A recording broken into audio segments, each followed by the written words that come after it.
kabayan, tapos na tayo ng pintura. Bukas naman ito dry dock dito pero nakalang side. Ayan, pauwi na tayo. Alas 5 na eh. Ayan, daming tumitira ng hatch cover. Ayan, sa kabilang barko yan. Pauwi na tayo. Tapos naman ang isang araw. Labor Day pero double time. Working day.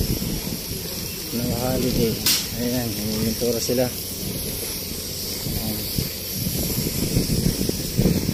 Ayan, papunta na tayo sa barko.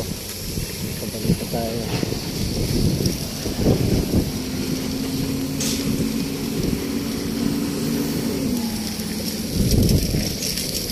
Dahil pa rin nakapila ang barko para i-dry dock.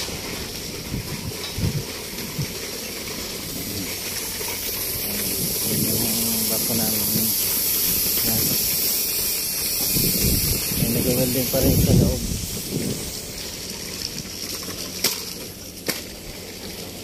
Perfect na sira. Papansin nyo, tapos na rin, bagong pintura na rin yung barko namin. Yan, sakyan ko. Kabayan, pabalik na tayo sa kampo para i-secure yung mga gamit. Bukas naman, panibagong araw. 2 araw na lang, linggo na naman, tapos na naman ang 1 week trabaho. Bali 14 days na lang, alis na kami. Dahil pang gagawin, may pintura pa sa loob ng tanker at kung ano-ano pa.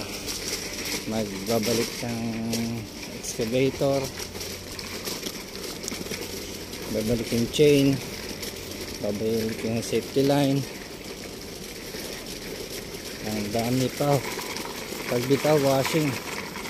First cargo daw namin after dry dock, big bag, extra money naman yun. 15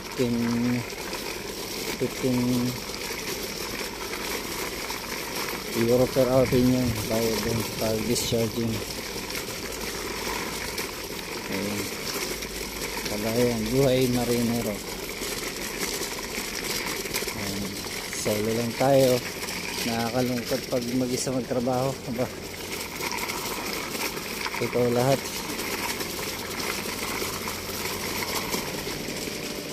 Nakabalik na tayo, nakahaba pang lakaran.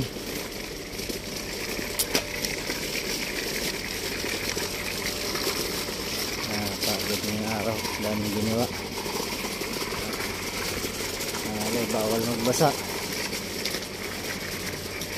Nagbabibrate din kasi yung grinder, kaya pas na aabutin natin ito.